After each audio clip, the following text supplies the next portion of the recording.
And then the last thing you do is your golden years. And that was really neat because that's where you give back. It was great to reconnect with today's guest. He brought me on board to host the History of the International Society of Bassists, a session that he was presenting at the 2017 ISB Convention. And it was such an honor to be with Paul Ellison and John Clayton and Gary Carr and so many other people on that panel. We also chatted with him about his career and his life, and today we're getting an update from bassist, retired UT Austin bass professor and pilot, which is very cool, David Neubert. And I'm Jason Heath, by the way. This is Contrabass Conversations, if you haven't figured it out.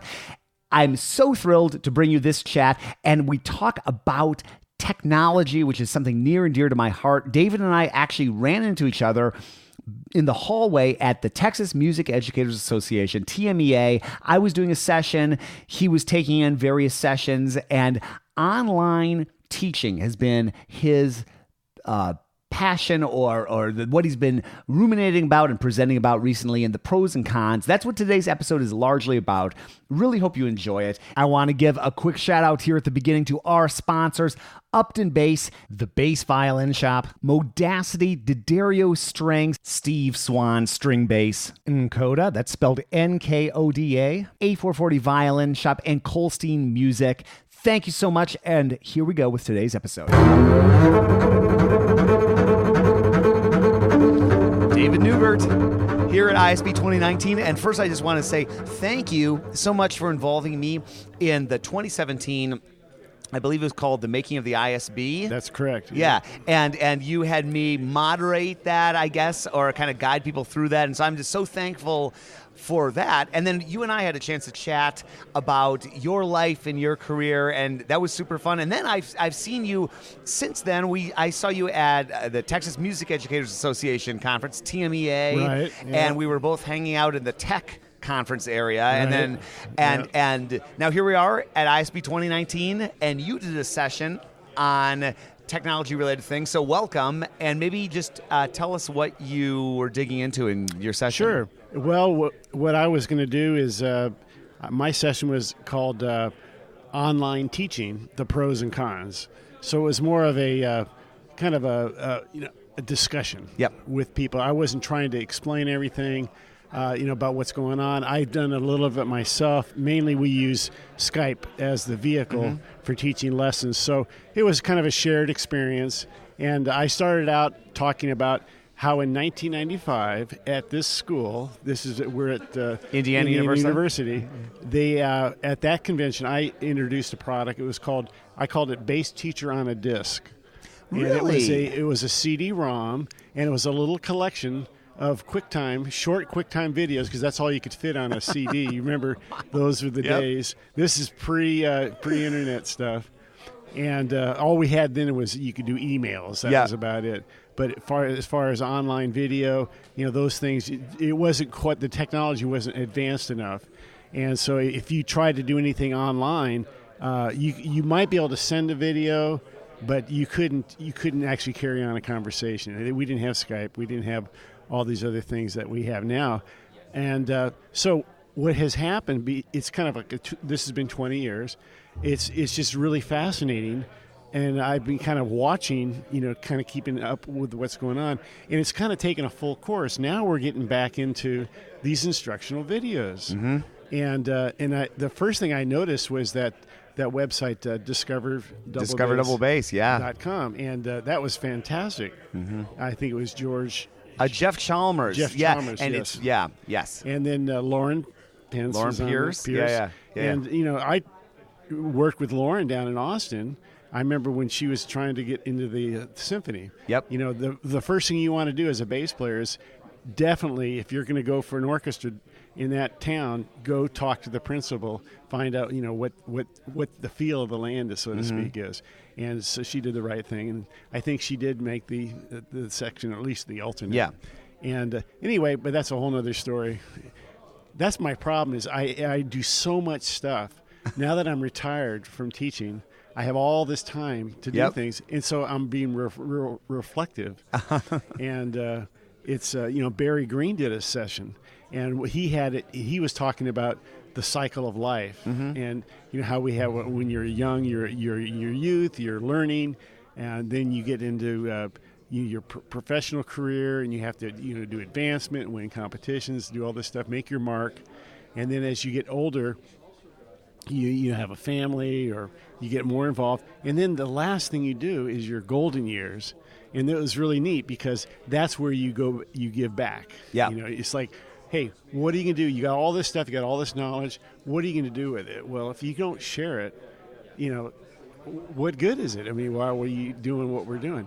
And it was kind of neat. He talked about balancing the two worlds, the spiritual world and the physical world, actually playing the bass. So this instructional technology that we're getting into is all about how to play the bass. Yeah. And what's lacking is this essence of the performance itself, and that's where you communicate with the audience and you move them in some way.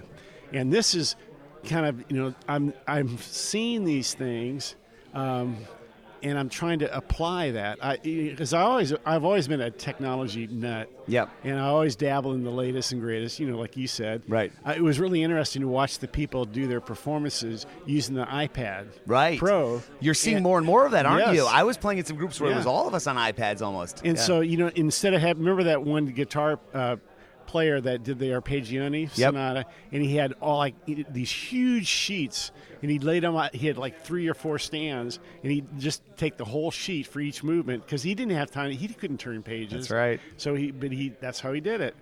Now, if he had an iPad, he could have had a little foot switch and just flip the pages.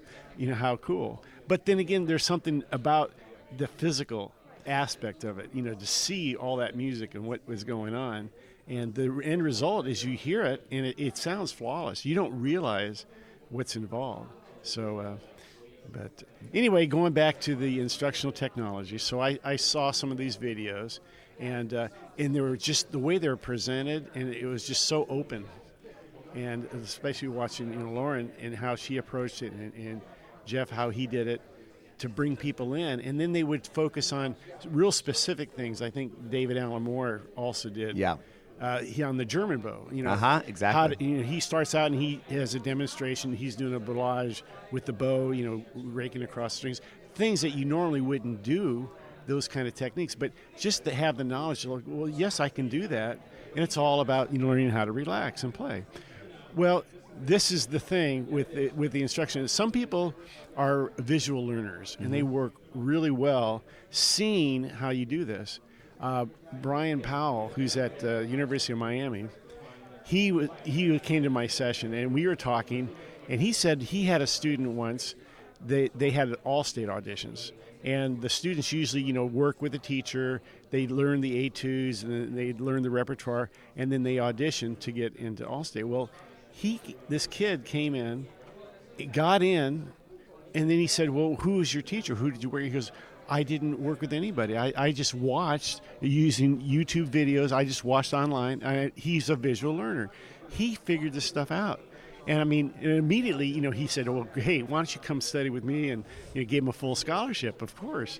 I mean, that's the kind of, that's a real talented student that can do that. But not all people are visual learners. So this is why I did the pros and cons of the teaching. And it's kind of, like I say, it's gone full circle where I started with this, the idea of these little fragment videos. And they're just short little videos. Like I did one on, it was how to do vibrato. And, I started out with, shaking the hand like you take a paint can and you shake it. You go rattle, rattle, rattle. Well, that gives you the motion, the movement of the arm. It's a vertical movement, stopping at the elbow. And then what you do is you put your hand on the bass and you actually slide your fingers up and down the string. And then eventually you hold down that, like your middle finger, which is your balance point, and your hand continues to rotate. So you're transferring a vertical movement into a torquing movement. And trying to explain that, and I have 2 minutes to do this because remember these are really short videos. Sure. I don't have 20 minutes to explain it. So what I do is I try to use analogies to make so that you have something to relate to. So that's kind of part of the vocabulary. But I was really happy to see watching these videos, and they have like 100 free videos you can watch. Yes, yeah. So, strongly recommend you just go onto YouTube and just, put in whatever you want to work on, say bass vibrato or whatever it happens to be. And they'll have all these videos. And you might even see a snippet of one of my original ones, which is, really poor quality. It's not, HD format or anything. It's amazing how far we've come. I love thinking about like that wasn't that long ago, 1995. I mean, I was in my undergrad then. And I remember CD-ROMs and all that. And then I think about, even if we go forward like 10, 12 years, I recorded these videos that ended up getting a lot of views back in the mid-2000s on my 2-megapixel Canon Pixma, right? Which I spent like probably a lot of money for that. And they're like, you can hear the tape hiss in the background. And now go ahead another 10 years to what Jeff is doing on Discover Double Bass. And it's interesting. I think a lot about this topic that you're talking about, like the pros and cons of online teaching. I think there's some big pros. I also definitely think it doesn't replace that in-person experience. In a way, it enhances it, in my opinion, because you have this shared knowledge then, and then you come into the lesson. I think going through all of David Allen Moore's courses would be excellent preparation for a lesson with David Allen Moore, not a replacement, because now you walk in and you understand his vocabulary is shared, and then you unlock those things that are specific to you. Exactly. And I love that you also brought up Skype teaching, because I've done some Skype teaching, which I have found to be challenging personally, because when I'm in person, I think that just like that presence of being in the same room together, and no, you put the weight in like this, here's how it go, and that I struggle. I'm sure we will get closer to there as the technology evolves, but right now where we're at with Skype, it's a little hard. Even when I have my mic set up and the camera set up, and I'm like, wait, and I can't play with them at the same time. Yeah, you have to have that contact, the physical contact. Yeah. There's no, and that's the thing I want to emphasize is all this technology. I'm not like such a technology nut that I'm thinking this will replace humans. You can't. That'll never happen. Yeah. Because you have to have the touch. And if you want to learn what arm weight is about, you got to be able to hold the student's arm, feel the dead weight, and then or have them bow a note, hold the end of the bow so they get that resistance. They get to feel it. You have to feel it. You can't do that with a video camera. You can talk about it and you can demonstrate it, but that's just the tip of the iceberg. Yeah, and it'll be interesting when we see, as technology evolves and VR technology, what if you could somehow put on a suit and David Allen Moore could like manipulate your bow arm? I like to think at least nothing will ever get to replace that human experience, one-on-one, in-person contact. But it will be interesting to see how the technology evolves. Well, Hans Sturm had done that with Francois and the art of the bowing, the art of the bow, and also the art of the left hand. And those are great DVDs, but he did use that type of technology where he would, I think they used the green screen and they had the little ping pong balls in the arm to demonstrate. It's just like when they teach golf swings, they show you exactly how the muscles are moving in slow-mo, and you can do that. It does that on the video. So that was definitely a step in that direction. But it's interesting you talk about the VR technology, because my son, Josh, he plays bass. He's really into the VR technology, and he got one of those PlayStation 5s. And, does the whole virtual thing. And they had a session here on VR technology that Jeremy did. And it was really funny because I went to that session and they were playing stuff, and it was really avant-garde sounds, and I asked him, I said, well, why did you choose that particular sound? Well, he said, well, the whole idea of this came out of the electronic music movement, and this is like, from Stockhausen, and it was all that period where they had the Research Institute in Germany in Darmstadt, that Darmstadt school, and that's why they have the sounds that they have. I mean, these are not this. It didn't sound like a bass at all. Yeah, interesting. And he was wearing the headset and showing how it worked, and so I get it. And then he goes, and he said, David, it's all your fault. And I said, what do you mean it's my fault? And he goes, well, it's your fault because in 1980 I was at Dartmouth School, and I had a summer grant with the National Endowment of the Humanities, and I got to work with John Appleton. And at that time, the latest technology they had was a digital sequencer. It was called the synclavier. And I got to put some pieces together. Well, I ended up writing a paper it was the history of electronic bowed string works up to 1980. And it was published. I actually got it published in the Prospectus of New Music, which is a major music theory journal. Yeah. And he said that set the impetus for him and all these other people that followed to get into using technology with music. Oh, that's cool. So it's funny. It kind of comes full circle. And then when people acknowledge you as you're the source, you're the reference. It's like, what? I mean, I did that 30 years ago, and now people are referring to it. And you don't even think about it. That's what's so cool about coming to these conventions and meeting with people is that it's a constant give and take experience. So when I see the new things coming out, it's like, yeah, I remember doing that. I had that idea, but now you've seen it go full circle, and the technology is constantly changing. So what I wanted to say about on that VR technology is my son Josh mentioned. He said, "Well, you need to talk about the VR chat." I said, well, what's VR chat? And he says, well, that's where you have an avatar, and you're in a virtual world, and you can have your avatar mimic what you're doing physically. I thought, well, that'd be a fantastic teaching model, where you could have your bass lessons in a virtual world. You're playing on a virtual instrument, and you could, I don't know where that's going to go.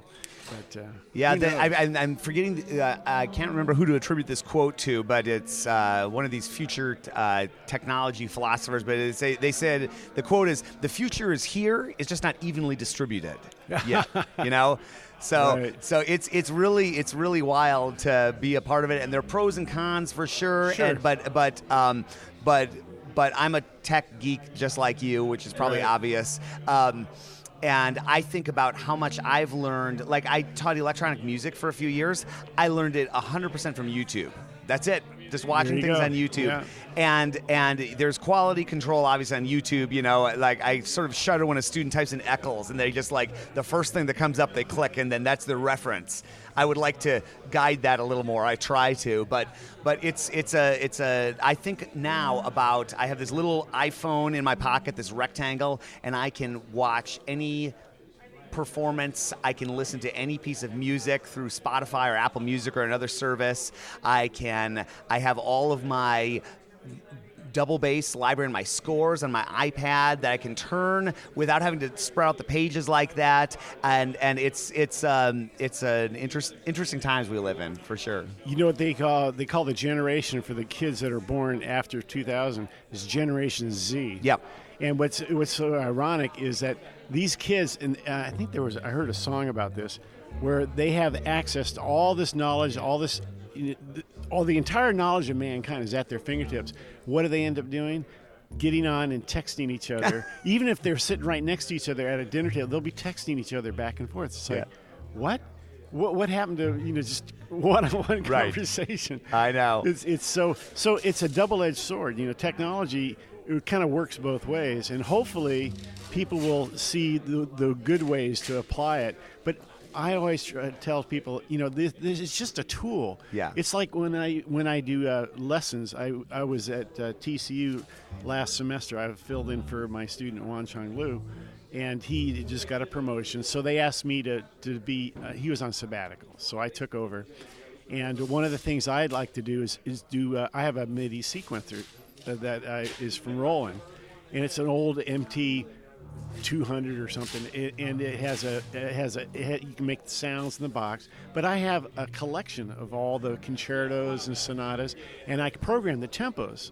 So then I use it, and I have the students learn the pieces, and they can practice. And I said, now this is only for practicing. This is, I call it a glorified metronome. Yep. And then immediately when people hear it, they go, oh, well, you can't use that to teach. How are you going to teach expression? I said, well, of course not. I'm just trying to help them improve their intonation. Right. They learn the piece that way. But you have to have a real person when you do a real performance. Mm-hmm. There's no supplant. But it's funny how people are so adverse. It's like, oh, this is taboo. That's baby stuff. We don't want to do that. That's real bad. And it's like, what?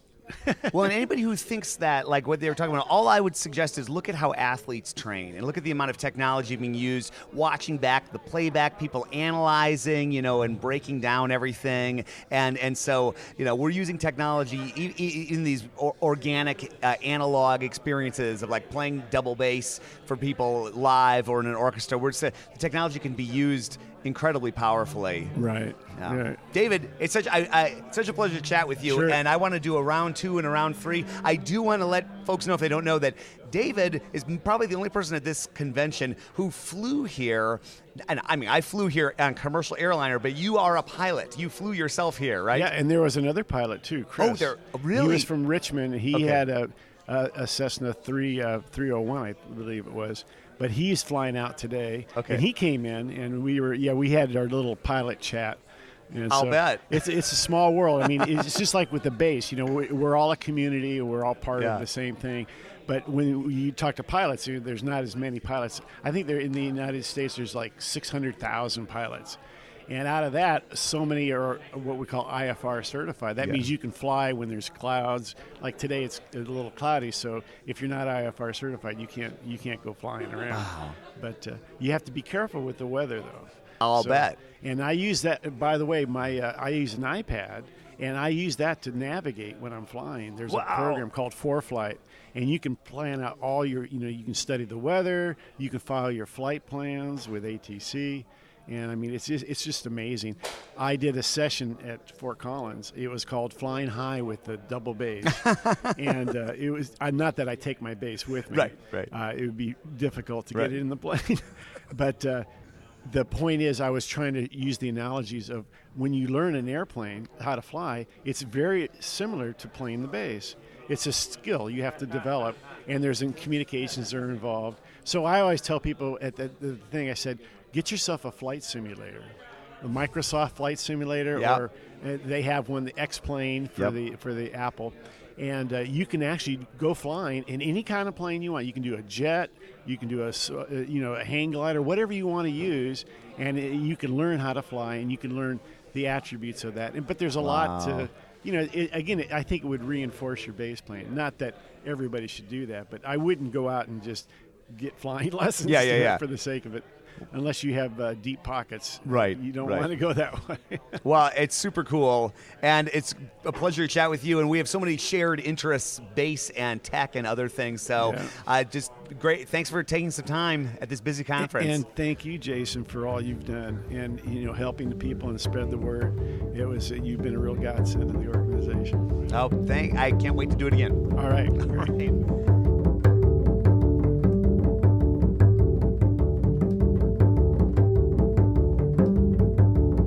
David, thanks for chatting. Pleasure as always. I know we'll do it again sometime soon. And we'll have links to past episodes and other material for you to follow along. And it's an interesting topic, isn't it? If you want to chime in and join in the conversation on online learning, I'd love to hear from you. Feedback at contrabassconversations.com will put you in touch with me, or get a thread going in our Contrabass Conversations community group on Facebook. You can find that just by searching for it, or contrabassconversations.com/community. Contrabass Conversations is produced by Michael Cooper, Steve Hinchy, Trevor Jones, and award-winning bass maker Mitch Mooring. Learn more about his work at mitchmooring.com. And thank you also to Krista Copper of the Backstage Creative Podcast for archiving and cataloging everything we do here. I'm your host, Jason Heath, and we will see you again soon for more life at the low end of the spectrum.